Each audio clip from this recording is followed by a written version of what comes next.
Kad smo bili mali, voleli smo slatkiše i nismo se svađali oko čokolada. Voleli smo sve ljude i nismo se delili. Voleli smo da živimo i znali smo da živimo. Želeli smo mnogo, a sigurno smo dobili najlepše uspomene. Ovo je minut za vreme Kad sam bio mali i još sasvim mlada. Kad smo bili mali. I hajde da se vratimo u neko starije vreme. Možda nije bilo baš toliko srećno, tamo negde neka 96. recimo. Bila je to godina koju su obeležili protesti, koju je obeležila neka nemaština, nije bilo hleba i mleka, ali bilo je ipak nekih lepih stvari. Oko nove godine na jednoj televiziji non stop su se emitovale novogodišnje pesme. Da li se sećaš šta si slušao? Podigni ruke, neka zvezde dodirnu,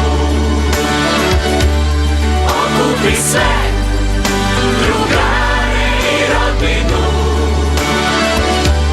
poželi svima srećnu novu godinu.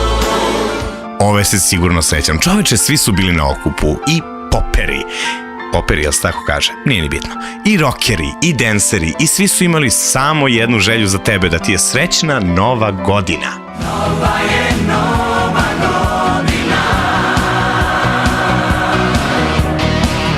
ružičasta noć pod zvezdama,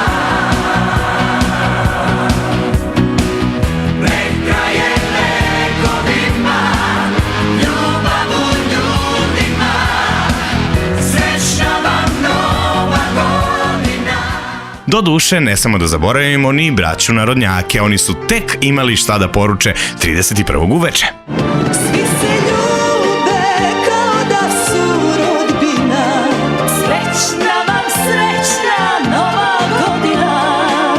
I nešto mislim da nije ove godine baš bilo tih novogodišnjih pesama, ja makar nisam ni jednu video na TV-u, niti čuo bilo gde, pa je ovo bila jedna odlična prilika da se prisetimo kako je to nekada bilo za novu godinu, kada se okupi cela porodica, jede rusku salatu, čeka da pogleda film sam u kući, a u međuvremenu posluša neku baš ovakvu stvar. Kad smo bili mali i sutra u 10:10 samo na Radio 3.